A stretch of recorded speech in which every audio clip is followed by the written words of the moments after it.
Bible prophecy number 6.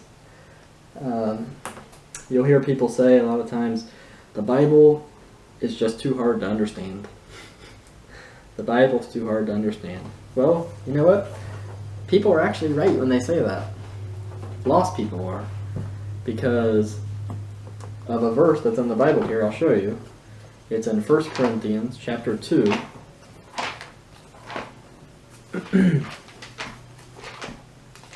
1 Corinthians chapter 2, verse 14. A very interesting verse here in the Bible. It says, "But the natural man receiveth not the things of the Spirit of God, for they are foolishness unto him, neither can he know them, because they are spiritually discerned." If you're lost, you're not saved, you're not born again, you don't have the Holy Spirit of God living in you, like I do. And that's not to be prideful or boastful, but I'm saved, I know I'm saved, and I'm sealed with the Holy Spirit of God. And if you don't have that, then the Bible, God will not reveal things to you. God's one requirement for you to understand the Bible is you have to trust Him by faith. You have to get saved. Otherwise, this book is not going to mean anything to you. And so there are, pieces of this book that might make a little sense to you, especially on salvation, to show you that you're a sinner and that you need to be saved. But to get into the deeper things, God's not going to reveal anything to you because you don't have His Holy Spirit to discern things. You can't spiritually discern this book. And so, you see a lot of professing Christians who will try and teach the Bible and things, and a lot of modern day, church buildings and things, and non-denominational churches and stuff like that.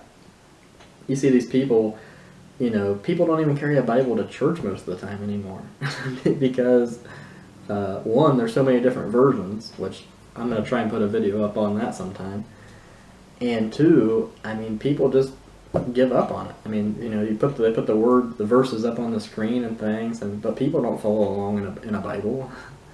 And the reason why is it doesn't make sense to most of them. And why is that? Because they're not truly saved.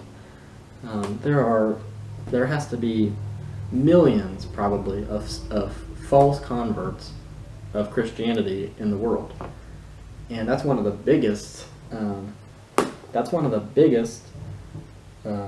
Misconceptions of Christianity is, people see these false converts and these false denominations and these false systems that men have created, and they don't get it from the Bible. And then the lost world sees that, and they try and use that as an excuse that I'm never going to be a Christian because they're hypocrites and they do this and they do that. Well, professing Christians might do that stuff, but true born-again Christians are different.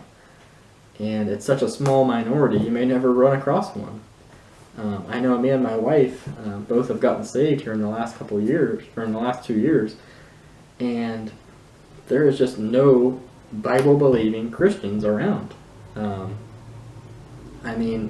It's just so hard to find somebody who believes like us, because most people just want to go to some building and listen to some pastor and sit under them for years and years and never get fed, never learn the word, and they think by going to church that they're a good Christian and that God's going to bless them and God's going to let them into heaven or something. It's sad. And the worst part is, like I say, the lost world sees that and just thinks, I don't want anything to do with that. It's really sad, actually.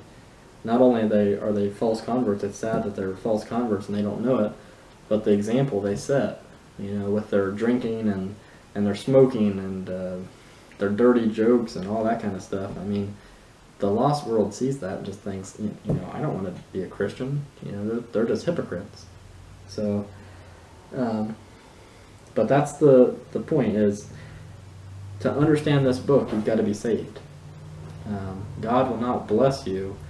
He will not reveal truths to you unless you believe Him, unless you're trusting Him. And that's all He asks, is that you trust Him. And so I just pray that if you don't know about salvation, you'll watch my salvation message here, or just get a Bible and just read it through. And until it makes sense to you, or try and find some good teachers on YouTube. I'm not trying to be a teacher or anything. I'm just trying to show some hopeful information that might help a newer Christian or a lost person who's interested in learning more about Christianity or the Bible. So I hope you enjoyed this video, and I've got one more video coming up.